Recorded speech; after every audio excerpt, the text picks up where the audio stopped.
जीवन के कुछ पल एक ही सत्य के सामने आने से बदल जाते हैं। एक कच्ची सड़क पर चलते हुए दशकों पहले देखी गई इस्पात मिलों की पुरानी मशीनों की गूंज आज भी मेरे दिमाग में गूंज रही है। मुझे एक ऐसी सच्चाई का एहसास होता है जिसका सामना करने से कई लोग कतराते हैं। जिसे वे किस्मत कहते हैं, वह वास्तव में एक मुखौटा है। यह एक पर्दा है, असफलताओं को छिपाने का एक सुविधाजनक भ्रम। आज कुछ ही पलों में मैं कुछ ऐसा प्रस्तुत करूंगा जो आपकी सबसे गहरी मान्यताओं को चुनौती दे सकता है। आखिर सफलता भाग्य नहीं है, यह कभी नहीं थी। और यदि आपने कभी सोचा है कि कुछ लोग इतना कुछ क्यों हासिल करते हैं जबकि अन्य जहां के तहां रह जाते हैं, तो शायद यही वह सही समय है जब आपकी चेतना में कुछ जल उठेगा। हालांकि उन सिद्धांतों को उजागर करने से पहले जो मुझे वर्षों पहले प्रकट हुए थे, एक असहज सवाल उठता है। आपने कितनी बार दूसरों की तरक्की देखकर सोचा कि उन्हें सब कुछ आसानी से मिल गया?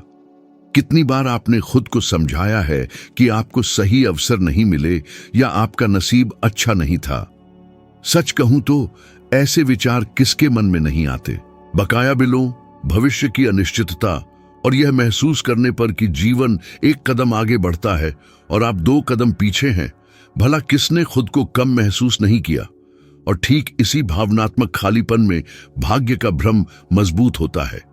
मैंने पहली बार यह चाल 1908 में पकड़ी, जब मैं एंड्रयू कार्नेगी के सामने बैठा था, जिनकी दौलत उस वक्त की हर समझ से कहीं ऊपर थी। उनका न केवल सम्मान किया जाता था, बल्कि उनके विशाल साम्राज्य के कारण लोग उनसे डरते भी थे। लेकिन वहीं मेरे सामने उन्होंने इतनी सीधी सादी बातें कहीं जिन्होंने मेरे जीवन की दिशा पूरी तरह बदल दी। इंसान अपनी दौलत और अपनी बदहाली दोनों का शिल्पकार खुद होता है। मैं युवा था, अभी भी झिझक और अनिश्चितता से भरा था, और उस बात ने मेरे भीतर कुछ गहरा छू लिया। अगर यह बात सच है तो जो कोई भी भाग्य को दोष देता है, वह असल में जरूरी चीजों से अपना ध्यान भटका रहा है। कार्नेगी ने मेरे सामने एक ऐसा प्रस्ताव रखा जो किस्मत की दी हुई चुनौती जैसा लगा। देश भर का दौरा करना, उस समय के सैकड़ों सबसे प्रमुख लोगों, नेताओं, आविष्कारकों, उद्योगपतियों का इंटरव्यू लेना और उनकी असाधारण सफलता के पीछे के रहस्य को खोजना। इसी यात्रा के दौरान मैंने बार बार एक ही बात देखी। उनमें से कोई भी किस्मत पर निर्भर नहीं था। सभी के पास एक स्पष्ट लक्ष्य, एक अटूट दृढ़ता और एक इतना मजबूत विश्वास था कि वे किसी भी असंभव बाधा को पार करते हुए दिखते थे। और यही वह सिद्धांत है जिसने मेरे जीवन की दिशा तय की। जो मानव मन सोच सकता है और जिस पर विश्वास कर सकता है, उसे वह हासिल कर सकता है।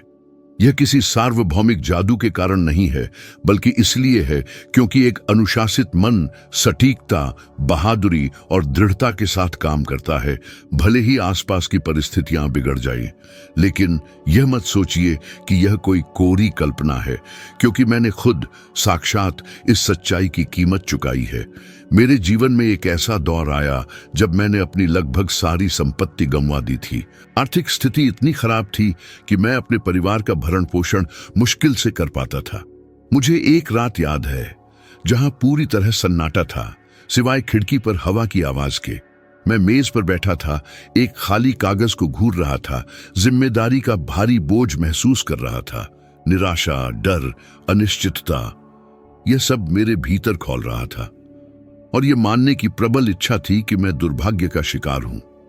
क्या आप कभी ऐसी स्थिति में पड़े हैं जब कायनात ने आपसे मुंह मोड़ लिया हो, जब असफलता फुसफुसाती है कि आप नहीं कर पाएंगे? उस पल मुझे सबसे कड़वी और साथ ही मुक्ति देने वाली सच्चाई समझ में आई। असफलता अंत नहीं थी, बल्कि एक परीक्षा थी, मेरे मकसद की परीक्षा, मेरे सच्चे विश्वास की परीक्षा। और मैंने समझा कि बाहरी बहानों की तलाश करते रहने से मैं कभी भी अपने जीवन पर नियंत्रण नहीं पा सकूंगा। ठीक इसी संकट की घड़ी में, हार मानने की कगार पर, मैंने उठने, गहरी सांस लेने और अपने डर से परे कुछ करने का फैसला किया। उस दिन से अवसर सामने आने लगे, जादू से नहीं, बल्कि इसलिए क्योंकि हर काम अब उस दृढ़ विश्वास और स्पष्ट उद्देश्य से प्रेरित था जो मुझ में पहले नहीं था। जरा देखें, जीवन को ध्यान से देखने पर हम पाते हैं कि ज्यादातर लोग क्षमता की कमी के कारण नहीं, बल्कि सही दिशा की कमी के कारण असफल होते हैं। हिम्मत की कमी के कारण। जब सब कुछ असंभव लगता है, तब दृढ़ता की कमी के कारण। और इसी वजह से कई लोग यह मानकर खुद को धोखा देते हैं कि सफलता एक रैंडम इनाम है, एक अच्छा संयोग है, एक भाग्यशाली घटना है। लेकिन जरा सोचिए, आपने हिचकिचाने की वजह से कितने मौके गंवा दिए, कितनी कल्पनाओं को तो कोशिश करने से पहले ही त्याग दिया गया। आपने कितनी इच्छाओं को मरने दिया, यह सोचकर कि जीवन आपके खिलाफ है। मैं यह इसलिए कह रहा हूं क्योंकि मैंने कई शानदार लोगों को इस मूलभूत सिद्धांत को नजरअंदाज करते हुए अपनी राह बर्बाद करते देखा है। मानव मन एक असीमित शक्ति है, लेकिन यह अपनी पूरी क्षमता तभी प्राप्त करता है जब इसे अनुशासित किया जाता है। इसके बिना कोई भी क्षमता बिखर जाती है, कोई भी योग्यता व्यर्थ हो जाती है और कोई भी आकांक्षा नष्ट हो जाती है। इतिहास ऐसे प्रतिभाशाली दिमागों से भरा पड़ा है जो इस सच्चाई को न समझ पाने के कारण हार गए। और शायद आप ऐसे किसी व्यक्ति को जानते भी होंगे, या शायद आपको खुद ही यह एहसास हुआ होगा कि आप अपनी सबसे बड़ी क्षमताओं का पूरा इस्तेमाल नहीं कर पा रहे हैं। इसलिए इस शुरुआती हिस्से में मैं चाहता हूं कि आप एक बुनियादी सीख को समझ लें। सफलता उन लोगों का साथ नहीं देती जो भटकते रहते हैं। सफलता उन लोगों को इनाम नहीं देती जो हिचकिचाते हैं। सफलता उन लोगों के सामने नहीं झुकती जो भाग्य का इंतजार करते हैं। यह केवल उन्हीं लोगों के सामने प्रकट होती है जो एक निश्चित और अटूट लक्ष्य के साथ सोचने, काम करने और डटे रहने का साहस करते हैं। क्योंकि जब आप अपने मन पर काबू पा लेते हैं तो आप जीवन की धाराओं में बहना बंद कर देते हैं और उन्हें खुद दिशा देने लगते हैं। अब जब आपकी नजरें छिपी हुई चीजों को देखने के लिए तेज हो चुकी हैं, तो चलिए आगे बढ़ते हैं। जब मैंने अपने युग की कुछ सबसे प्रसिद्ध हस्तियों के साथ विस्तृत इंटरव्यू शुरू किए, तो मुझे एक ऐसी बात पता चली जिस पर अक्सर ध्यान नहीं दिया जाता। हर मानवीय उपलब्धि से पहले एक अदृश्य शक्ति काम करती है। यह न तो संयोग की बात है, न ही अनुकूल परिस्थितियों की, और न ही अच्छी पृष्ठभूमि की। यह अपने मन पर नियंत्रण रखने की क्षमता है। और जितना ज्यादा मैंने अपनी खोज को गहरा किया, उतना ही यह साफ होता गया कि बड़े काम करने वालों के पास एक ऐसी खासियत थी जो अखबारों, तस्वीरों या भाषणों में नहीं दिखती थी। यह एक आंतरिक तत्व था, कुछ इतना प्रभावशाली जो किसी व्यक्ति के सफर शुरू करने से पहले ही उसके भविष्य को तय कर देता था। लेकिन सबसे दिलचस्प बात यह है कि ज्यादातर लोग इस सच्चाई को नहीं समझ पाते। अधिकांश लोग यह मानना पसंद करते हैं कि असफलता अवसरों की कमी, समर्थन की कमी या भाग्य के एक झटके की कमी से आती है। और आप पूरी ईमानदारी से, आपने कितनी बार ऐसा महसूस किया है? कितनी बार आपको लगा कि आपने अपना सब कुछ लगा दिया, लेकिन जिंदगी ने वापस कुछ नहीं दिया?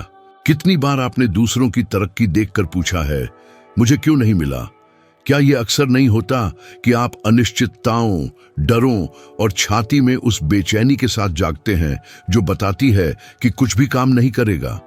कितने लोग अपने बैंक स्टेटमेंट देखने, अपने जमा हुए कर्ज का सामना करने या खुद से यह स्वीकार करने से डरते हैं कि वे एक ऐसे चक्र में फंसे हुए हैं जिसका कोई अंत नहीं दिखता?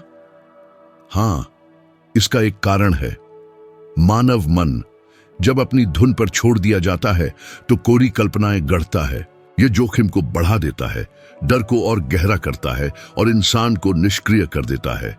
और ठीक इसी वजह से अनगिनत लोग अपनी असली क्षमता को कभी पहचान नहीं पाते। वे अपने अवसरों से ज्यादा अपनी अनिश्चितताओं पर भरोसा करते हैं और इसी जमीन पर तथाकथित भाग्य फलता फूलता है, कारण के तौर पर नहीं बल्कि बहाने के तौर पर। मुझे एक दोपहर याद है जब मैं थॉमस एडिसन की प्रयोगशाला में था। वह असफलताओं में डूबे हुए काम कर रहे थे। असफलताओं में जो खामोश स्मारकों की तरह ढेर थीं। जले हुए पुर्जे, कटे हुए नोट, अनगिनत बार असफल हुए प्रयोग। और हालांकि कई लोग उन्हें उनके आविष्कारों के लिए भाग्यशाली मानते थे, मैं जानता था कि किस्मत शब्द यहां सबसे कम सटीक था। उन्होंने मेरी ओर देखा। उनका चेहरा अथक प्रयास के लंबे घंटों से थका हुआ था और उन्होंने शांति से कहा, मैं असफल नहीं हुआ। मैंने बस हजारों ऐसे तरीके खोजे जो काम नहीं करते। और ठीक उसी पल मुझे एक अहम बात समझ में आई। हार मान जाने वाले और कुछ हासिल करने वाले व्यक्ति के बीच का अंतर इस बात में है कि वे अपनी मुश्किलों को कैसे देखते हैं। और फिर एक कहावत जो मैंने उस दिन से अपने मन में बिठा ली है, असफलता केवल बड़ी जीत हासिल करने की कीमत है, लेकिन कितने लोग इस भार को उठाने के लिए तैयार होते हैं? कितने लोग अनिश्चितता के प्रभाव का सामना करते हैं बिना उसे खुद को खत्म करने दिए?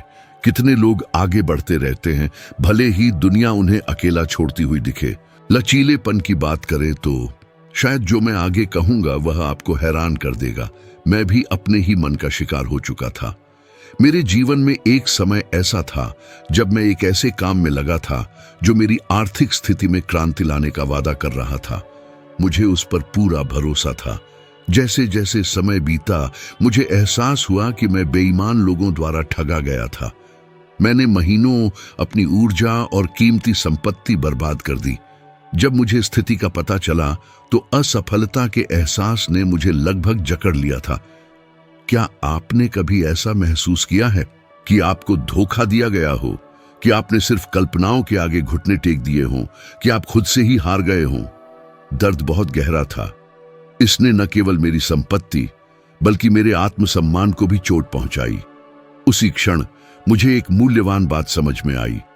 सच्चाई का सामना करना और अपने कार्यों की जिम्मेदारी लेना आपको जीवन पर नियंत्रण वापस दिलाता है। भाग्य को दोष देने के बजाय मैंने सीखने का विकल्प चुना और इस निर्णय ने सब कुछ बदल दिया। इस अनुभव को साझा करते हुए मैं देखता हूं कि बहुत से लोग इसी तरह के डर से ग्रस्त हैं। गलती करने का डर, जोखिम उठाने का डर, कोशिश करने और असफल होने का डर। फिर भी ईमानदारी से सोचें, क्या यह डर आपको बचाता है या आपको कैद करता है? सबसे अधिक दर्दनाक क्या है, कोशिश करके सफल न होना या कभी यह जान न पाना कि आप क्या हासिल कर सकते थे? अगली बात पर जाने से पहले मेरा एक निवेदन है। यदि अब तक इस संदेश की गहराई आपको छू गई है, यदि यह सामग्री आपके विचारों को स्पष्ट करती है, तो कृपया इसे लाइक करें और चैनल को सब्सक्राइब करें। यह सिर्फ एक इशारा नहीं है, यह हमारे काम को मजबूत करता है, सामग्री को सक्रिय रखता है और अधिक लोगों को वह मार्ग खोजने में मदद करता है जिसे शायद आप देख रहे हैं। इसी तरह हम इस पहल को बनाए रखते हैं और आपकी भागीदारी बहुत महत्वपूर्ण है। जब आप विचार कर रहे हैं तो मैं आगे बढ़ता हूं, क्योंकि अब हम एक और भी गहरे क्षेत्र में प्रवेश कर रहे हैं। एक ऐसा क्षेत्र जहां कई लोग असफल होते हैं लेकिन कुछ ही आगे बढ़ पाते हैं। बड़े नेताओं, आविष्कारकों, उद्यमियों और दूरदर्शियों के साथ बिताए सभी वर्षों में मैंने एक कारक देखा है जो उल्लेखनीय कार्य करने वालों को केवल देखने वालों से स्पष्ट रूप से अलग करता है। यह कोई विशेष प्रतिभा, रहस्यमयी वरदान या शुद्ध भाग्य नहीं है। यह कुछ सरल है लेकिन जिस पर कम ही महारत हासिल की जाती है। एक सुपरिभाषित उद्देश्य, एक ऐसा स्पष्ट लक्ष्य जो हर कदम की धारणा को आकार देता है। शायद आपको इसका एहसास न हो, लेकिन ज्यादातर लोग बिना किसी स्पष्ट दिशा के जीते हैं। हम उठते हैं, काम करते हैं, कर्ज चुकाते हैं, डर का सामना करते हैं, लेकिन शायद ही कभी खुद से पूछते हैं, मेरा उद्देश्य क्या है? मैं वास्तव में जीवन में क्या चाहता हूं? क्या आपने कभी ईमानदारी से यह सवाल खुद से पूछा है?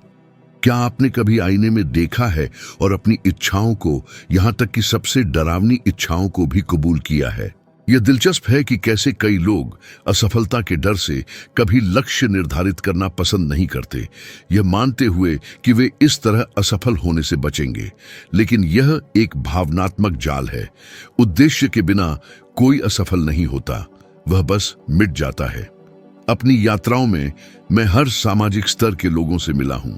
मैंने विनम्र पुरुषों को दिग्गज बनते देखा है और असंख्य अवसरों वाले दूसरों को बर्बाद होते हुए भी देखा है। अंतर दिशा की स्पष्टता में था। हेनरी फोर्ड एक अविस्मरणीय उदाहरण है। हमारी बातचीत के समय उन पर लगातार हमले हो रहे थे। लेखकों और उद्योगपतियों ने उनकी दृष्टि को एक सरल और किफायती कार्य मूर्खतापूर्ण और अव्यावहारिक माना। लेकिन फोर्ड का एक ऐसा गहरा उद्देश्य था कि कोई भी विरोध उन्हें विचलित नहीं कर सका। उस शांति के साथ जो पहले से ही कल देख चुकी थी, उन्होंने कहा, अगर मैंने लोगों से पूछा होता कि वे क्या चाहते हैं तो उन्होंने तेज घोड़े मांगे होते। उन्होंने भविष्य को देखा क्योंकि वे ठीक ठीक जानते थे कि वे क्या बनाना चाहते थे। उनके उद्देश्य ने उनकी दृढ़ता को आकार दिया और इसी ने बदले में उनके भाग्य को। कई लोग यहां गलती करते हैं, वे इच्छा को उद्देश्य से भ्रमित करते हैं। इच्छा क्षणभंगुर, भावनात्मक, अस्थायी होती है। उद्देश्य संरचनात्मक होता है। यह आपको आगे बढ़ने के लिए प्रेरित करता है, भले ही जीवन आपको भटकाने की कोशिश करे, और आपको संयोग का बंदी बनने से बचाता है। यह आपको नियंत्रण में रखता है। यदि आप इसे केवल एक सिद्धांत मानते हैं तो मैं एक अनुभव साझा करता हूं जो मुझे अभी भी गहराई से प्रभावित करता है। एक समय था जब मैंने एक महत्वाकांक्षी शैक्षिक परियोजना के लिए खुद को समर्पित कर दिया था। मैं हजारों युवाओं की मानसिकता को बदलना चाहता था, उन्हें ऐसे संसाधन प्रदान करना चाहता था जो मुझे खुद वयस्क जीवन में संक्रमण के दौरान नहीं मिले थे। मैंने हफ्तों और महीनों तक पूरी लगन से निवेश किया। हालांकि एक निश्चित बिंदु पर सब कुछ बिगड़ गया। सहयोगियों ने मुझे छोड़ दिया और खाली कमरों की चुप्पी मुझे दबा रही थी, जैसे मेरा उद्देश्य नष्ट हो रहा हो। फिर भी कुछ आंतरिक चीज मुझे आगे बढ़ने के लिए प्रेरित कर रही थी। क्या आपने कभी यह शक्ति महसूस की है जब सब कुछ आपके खिलाफ हो, लेकिन एक आंतरिक आवाज आपको आगे बढ़ने के लिए प्रेरित करती हो? वह आवाज मेरा उद्देश्य था। इसने मेरे हाथों को तब मजबूत रखा जब सब कुछ ढहने वाला लग रहा था। अंत में परियोजना सफल हुई केवल इसलिए क्योंकि मैंने डर को अपनी दिशा तय करने की अनुमति देने से इनकार कर दिया था। एक कठोर लेकिन महत्वपूर्ण सत्य, डर गायब नहीं होता। जैसे जैसे आप परिपक्व होते हैं, वह अपना रूप बदलता रहता है। आज चिंता संसाधनों की कमी है, कल अधिक जिम्मेदारियों के साथ असफल होना है, फिर जो बनाया गया है उसे खोना है। और इसी तरह डर बाधा नहीं है, उद्देश्य की अनुपस्थिति इसे अनियंत्रित बनाती है। एक स्पष्ट लक्ष्य के साथ डर बस साथ चलता है, शासन नहीं करता। शायद आप अब पूछ रहे होंगे, इस उद्देश्य को कैसे खोजे, एक प्रामाणिक दिशा कैसे निर्धारित करे, न कि केवल एक इच्छा। जवाब आपके भीतर है, और यह जितना दिखता है उससे कम जटिल है। यह देखकर शुरू करें कि आपको क्या ऊर्जा देता है, क्या भावुक करता है, क्या गुस्सा दिलाता है, क्या आपको अर्थ देता है। खुद से पूछें, बिना किसी प्रतिबंध के मैं क्या बनाऊंगा? और सबसे महत्वपूर्ण बात, क्यों? उद्देश्य वह शक्ति है जो विचारों को साकार करती है, आपके मन और मूर्त वास्तविकता के बीच का पुल। इसके बिना आप हवा में एक पत्ती के समान हैं, जीवन की सनक के भरोसे। इसके साथ आप अपने भाग्य के निर्माता बनते हैं। इस चरण को समाप्त करने से पहले मैं एक सरल लेकिन शक्तिशाली चुनौती देता हूं। अगले 3 दिनों में एक ही लक्ष्य चुनें। यह कुछ ऐसा हो जो आपको चिंतित करने के लिए पर्याप्त महत्वपूर्ण हो। हर दिन उसकी दिशा में एक ठोस कदम उठाने का संकल्प लें। केवल एक कदम, 3 दिन 3 कदम। यह न्यूनतम अभ्यास जो स्पष्टता पैदा कर सकता है, वह आपको आश्चर्यचकित कर देगा। जब मुझसे पूछा जाता है कि महान उपलब्धि हासिल करने वालों को सिर्फ जीवन पर शोक मनाने वालों से क्या अलग करता है, तो उम्मीद की जाती है कि मैं असाधारण बुद्धिमत्ता, प्रभावशाली संपर्कों, दुर्लभ प्रतिभा या अद्वितीय अवसरों का उल्लेख करूं। हालांकि वास्तविकता कुछ और है। अंतर कुछ बहुत सरल चीज में निहित है और विरोधाभासी रूप से, जिस पर महारत हासिल करना अधिक चुनौतीपूर्ण है, दृढ़ता। ठीक तब आगे बढ़ने की क्षमता जब अधिकांश लोग हार मान लेते हैं। मैं दृढ़ता को एक अकेले वीर कार्य के रूप में संदर्भित नहीं कर रहा हूं जो कहानियों के योग्य हो। मैं उस शांत, दोहराई जाने वाली, थका देने वाली दृढ़ता की बात कर रहा हूं, वह जिसे ज्यादातर लोग अनदेखा करते हैं, लेकिन जो सबसे बड़ी मानवीय उपलब्धियों को गढ़ती है। वह जो आपको अपमान के बाद फिर से कोशिश करवाती है, असफलता के बाद उठने और गलती के बाद राह सुधारने के लिए प्रेरित करती है। दृढ़ रहना कभी न गिरना नहीं है। दृढ़ रहना जमीन पर पड़े रहने से इनकार करना है। शायद आपने यह अनुभव पहले ही किया होगा, वह क्षण जब सब कुछ असफलता का संकेत देता है, जब संसाधनों की कमी गला घोंटती है, गलत निर्णय भारी पड़ते हैं और भविष्य का डर आपको पंगु बना देता है। कितनी बार आपने खुद को इस स्थिति में पाया है, खाली हाथ, ये सवाल करते हुए, क्या मैं सक्षम हूं? कितनी बार आपको हार मानने की इच्छा महसूस हुई है, क्योंकि भावनात्मक थकावट किसी भी उम्मीद से अधिक थी? ठीक इसी बिंदु पर सफलता उभरती है, क्योंकि यहीं पर अधिकांश लोग लड़खड़ाते हैं।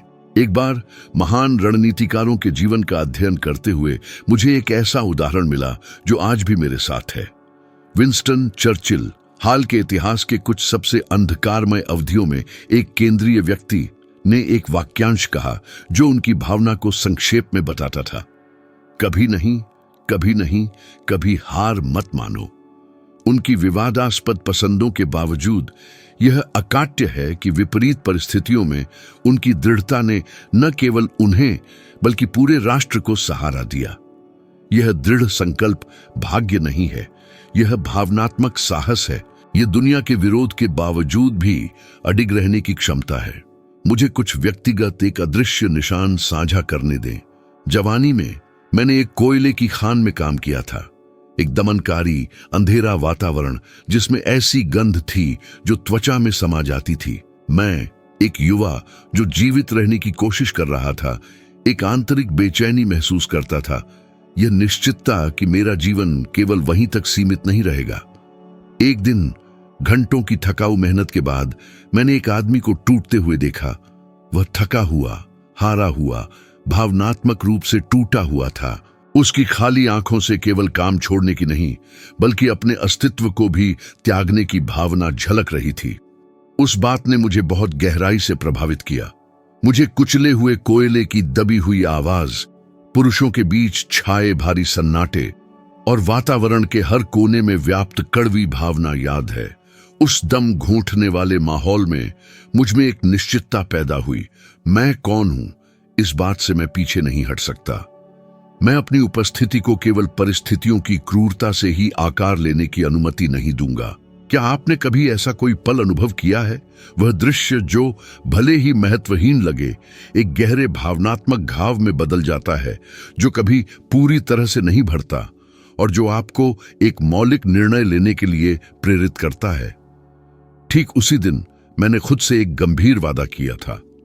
मैं एक बड़ा उद्देश्य खोजूंगा, हर उस व्यक्ति का अध्ययन करने में समय समर्पित करूंगा जिसने महानता हासिल की है और उनके बीच के सामान्य संबंध को उजागर करूंगा। और विडंबना यह है कि जवाब मेरे सामने दसियों, सैकड़ों बार अकाट्य रूप से प्रकट हुआ। दृढ़ता, यहां तक कि उन पलों में भी जब सब कुछ ढहता हुआ लग रहा था, वे कभी पीछे नहीं हटे। ऐसा लगता था जैसे एक आंतरिक अदृश्य शक्ति उन्हें आगे बढ़ा रही थी। एक ऐसी भावनात्मक शक्ति जो असंभव को एक अपरिहार्य वास्तविकता में बदल सकती है।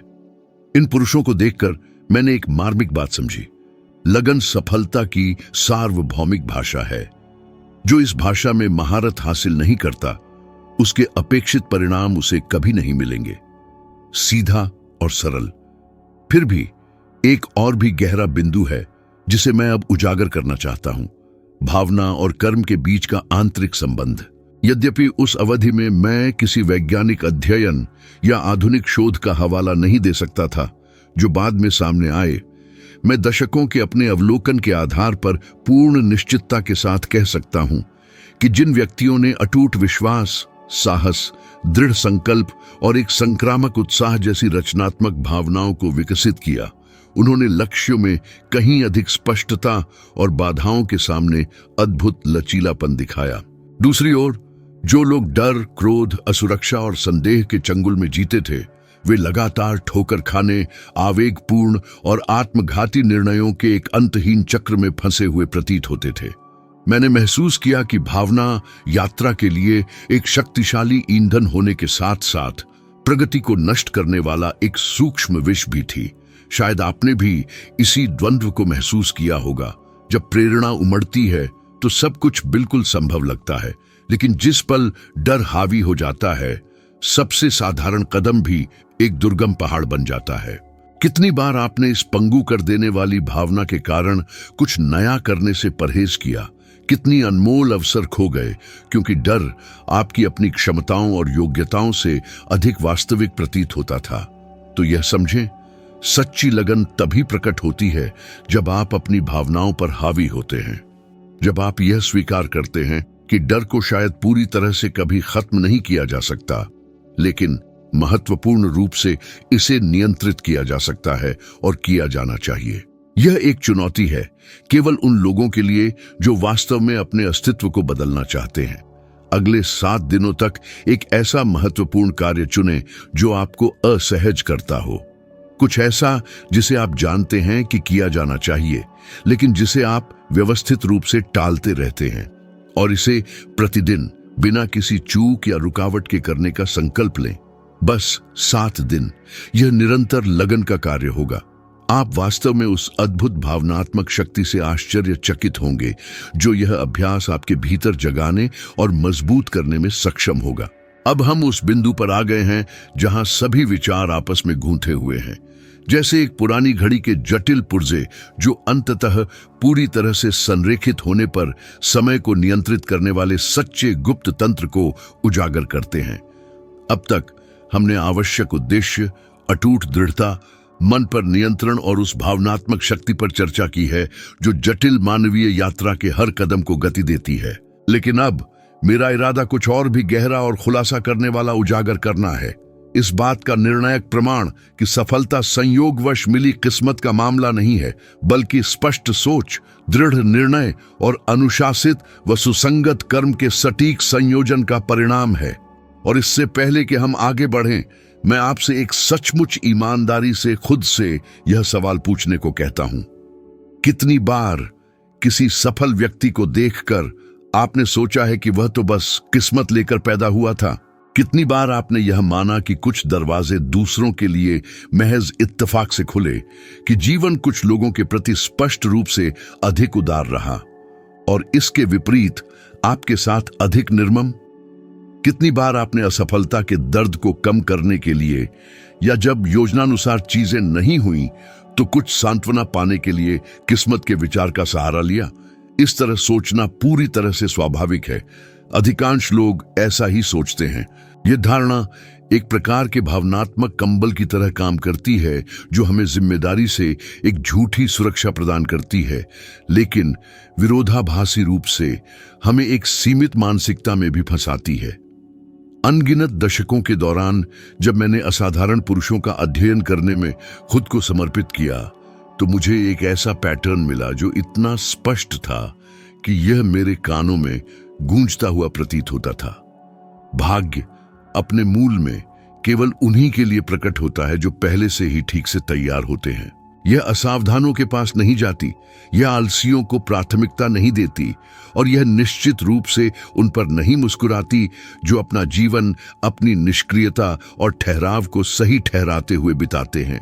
जो लोग सतही नजरों में किस्मत वाले लगते हैं, वे लगभग अपवाद के बिना ऐसे व्यक्ति होते हैं जिन्होंने चुपचाप और लगन से अपना रास्ता बनाया, जबकि अधिकांश लोगों को इसकी भनक भी नहीं लगी।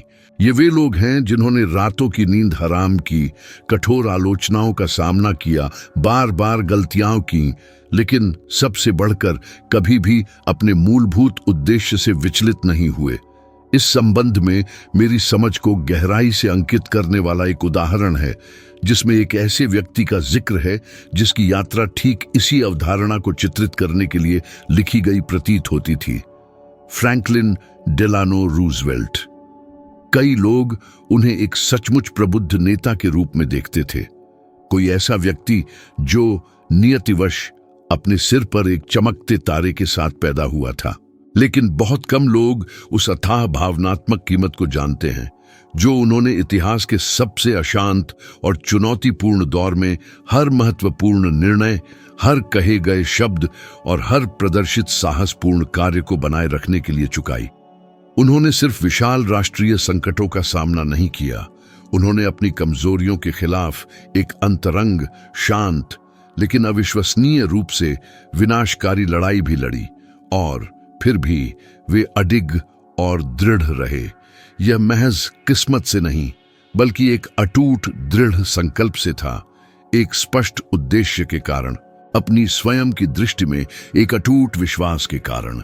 मुझे उनके नेतृत्व के कुछ सबसे तीव्र और निर्णायक क्षणों का करीब से गवाह बनने का अवसर मिला, और मैं बिना किसी हिचकिचाहट के कह सकता हूं, उनके मार्ग का 1 इंच भी संयोग से या भाग्य के आशीर्वाद से नहीं बना था। यह विशुद्ध अनुशासन था, यह अटूट इच्छा शक्ति थी, यह भावनात्मक लगन थी, और सबसे बढ़कर यह डर और अनिश्चितता को अपने भाग्य को परिभाषित करने की पूर्ण और बिना शर्त अस्वीकृति थी। लेकिन अब मैं आपके साथ कुछ और भी व्यक्तिगत साझा करना चाहता हूं, एक निजी अनुभव जो मैंने गहन अध्ययन के लंबे वर्षों, अनगिनत साक्षात्कारों और विस्तृत अवलोकनों के बाद जिया है। एक ऐसा प्रसंग जो अब तक एक ऐसा भावनात्मक बोझ समेटे हुए है जिसे बाहर से देखने पर बहुत कम लोग समझ या महसूस कर पाएंगे।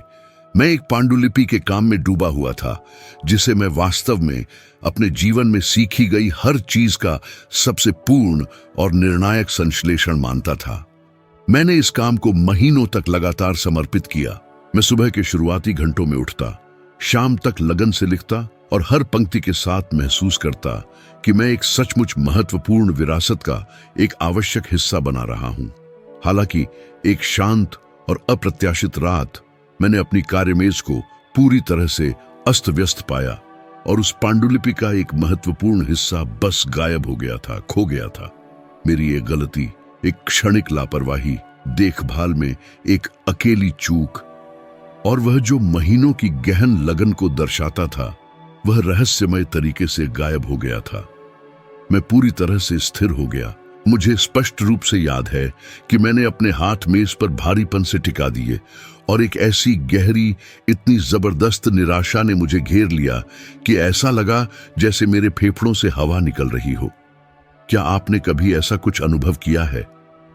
किसी ऐसी चीज को खोने की वह दिल दहला देने वाली भावना, जिसमें आपको इतना पसीना, इतना कीमती समय, इतनी जीवन शक्ति लगी हो।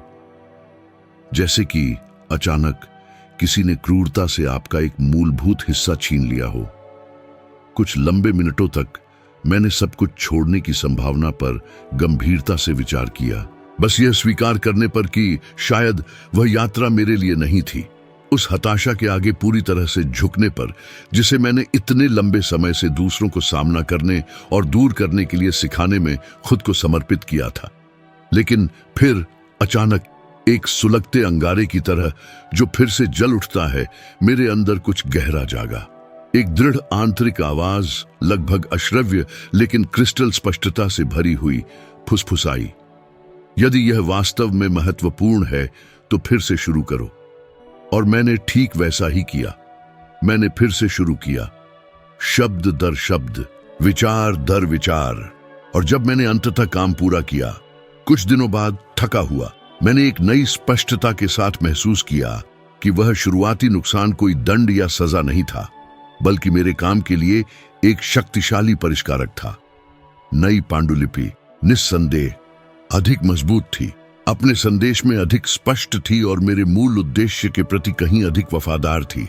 और वहीं थकी हुई उस भोर में धुंधली रोशनी के तले मैंने एक ऐसी सच्चाई समझी जो आज तक मेरे भीतर गूंजती है और प्रतिध्वनित होती है कि असफलता अपने मूल रूप में इंसान को नष्ट करने की शक्ति नहीं रखती, बल्कि यह उसकी वास्तविक पहचान को उजागर करने की शक्ति रखती है।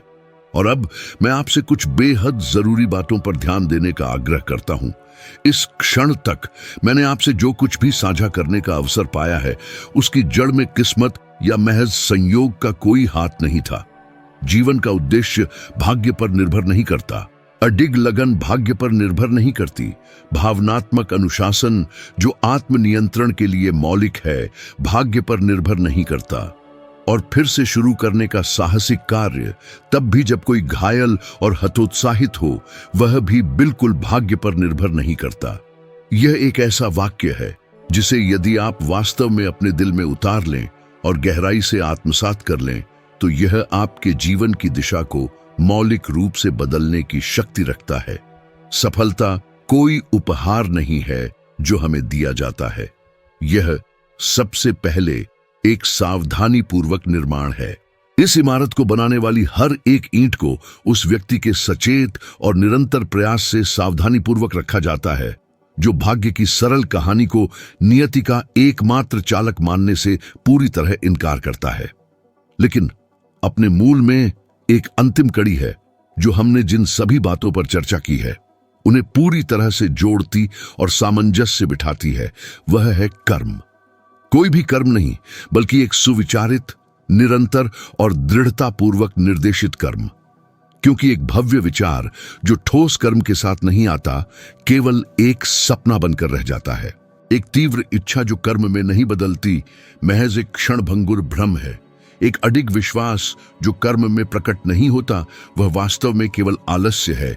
और एक महान जीवन उद्देश्य जो कर्म उत्पन्न नहीं करता, अंततः वह सिर्फ एक सुंदर विचार है जो कभी साकार नहीं होता। और अब मैं आपके लिए एक अंतिम चुनौती छोड़ता हूं। इस सामग्री द्वारा प्रदान की जा सकने वाली सभी चुनौतियों में सबसे शक्तिशाली और परिवर्तनकारी। अगले 30 दिनों के दौरान एक ऐसा लक्ष्य चुनें जिसे आप लंबे समय से टाल रहे हैं। एक ऐसा लक्ष्य जो आपके मन में बहुत बड़ा, बहुत दूर का और हासिल करने के लिए बहुत साहसिक लगता हो। और पूरी गंभीरता के साथ उस पर हर दिन कम से कम कुछ मिनटों के लिए काम करने का संकल्प लें। 30 दिन, एक निर्बाध और त्रुटि रहित सिलसिला। यदि आप ऐसा करने के लिए समर्पित होते हैं, तो आप कुछ ऐसा खोजेंगे जो दुनिया के प्रति आपकी धारणा को हमेशा के लिए बदल देगा। कि निरंतर और दृढ़ कर्म न केवल उस डर को दूर करता है जो आपको पंगु बनाता है, बल्कि सक्रिय रूप से ऐसे अवसर भी पैदा करता है जो दूसरों की सतही नजरों में शुद्ध भाग्य से कम नहीं लगेंगे। लेकिन आप और केवल आप ही इन सब के पीछे की आंतरिक सच्चाई जानेंगे। और इस गहन चिंतन यात्रा को एक निश्चित विराम बिंदु की भावना के बिना समाप्त करने के लिए मैं बस इतना कहना चाहता हूं, अथक रूप से आगे बढ़ते रहें। अपने उद्देश्य के साथ अपना मार्ग बनाते रहें। अपने जीवन में निरंतर गति उत्पन्न करते रहें। क्योंकि जबकि अधिकांश लोग निष्क्रिय रूप से भाग्य की प्रतीक्षा करते हैं, केवल एक छोटा सा हिस्सा सक्रिय रूप से अपना भाग्य बनाता है। और मैं आपको अगले वीडियो में, जो अभी आपकी स्क्रीन पर दिख रहा है, उत्सुकता से इंतजार कर रहा हूं। उस पर क्लिक करें और आइए इस आत्म खोज और निर्माण की यात्रा को एक साथ जारी रखें।